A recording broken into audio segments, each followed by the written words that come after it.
बिहार में king maker बनेंगे जातीय आधारित दल। नमस्कार, न्यूज फॉर नेशन देख रहे हैं आप और मैं हूं आपके साथ साक्षी झा। बिहार विधानसभा चुनाव को लेकर अभी से ही बिहार की तमाम बड़ी पार्टियां चुनावी तैयारियों में जुट गई है और ऐसे में दोनों ही गठबंधनों के अंदर जो दल हैं वो भी अपनी पार्टी के विस्तार में लगे हुए हैं ताकि उन्हें गठबंधन में बड़ी हिस्सेदारी मिल सके, चाहे वो चिराग पासवान की पार्टी लोजपा हो या फिर पशुपति पारस की पार्टी लोजपा हो या फिर मुकेश सहनी की पार्टी वीआईपी ही क्यों ना हो। तमाम जो ये नेता हैं वो अपनी पार्टी के विस्तार में लगे हुए हैं और किस तरीके से उन्हें गठबंधन में बड़ा काम या बड़ी हिस्सेदारी मिले इसको लेकर भी लगातार काम कर रहे हैं। बिहार की राजनीति में इन दिनों सत्ता के नए नए केंद्र बन रहे हैं और ये नए बन रहे केंद्रीय जाति वोट बैंक के आधार पर बनकर गठबंधन की राजनीति में साझेदार बनकर संजीवनी पाते रहे हैं।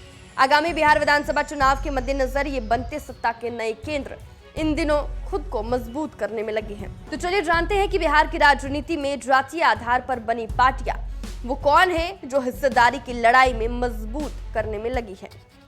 बता दें कि बीते लोकसभा चुनाव में 100% स्ट्राइक रेट देने वाली पार्टी लोजपा आर के राष्ट्रीय अध्यक्ष चिराग पासवान बिहार की राजनीति में एक बड़े कद के साथ उभरे हैं।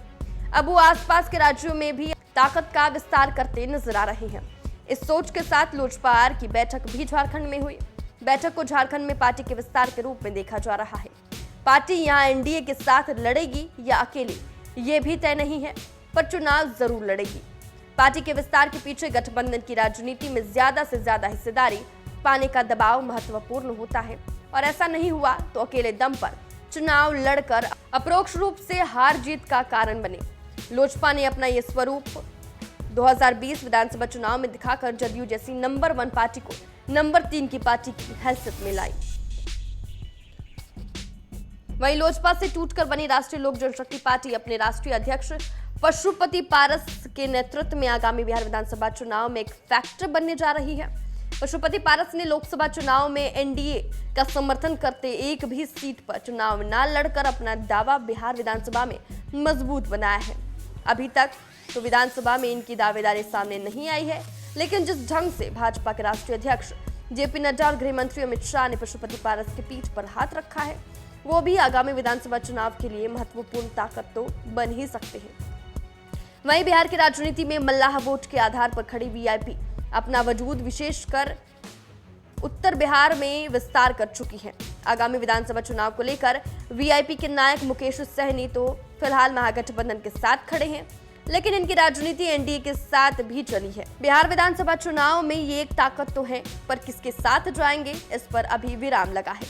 जदयू के वरीय नेता अशोक चौधरी से मिलने के बाद अटकलें इस बात को लेकर तेज हो गई कि मुकेश सहनी ज्यादा से ज्यादा सीटों का डिमांड रखेंगे।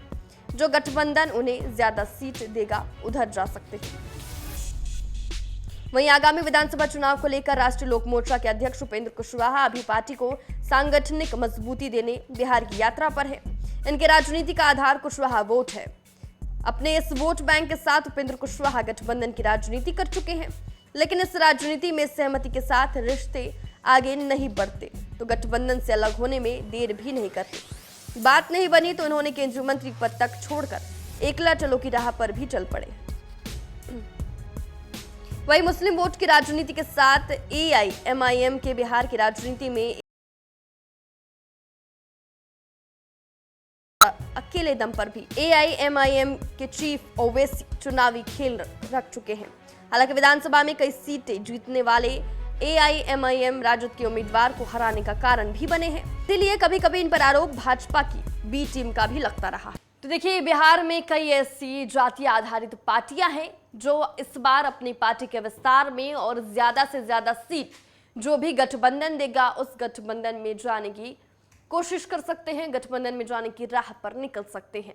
फिलहाल के लिए इस खबर में बस इतना ही। आप देखते रहें न्यूज फॉर नेशन।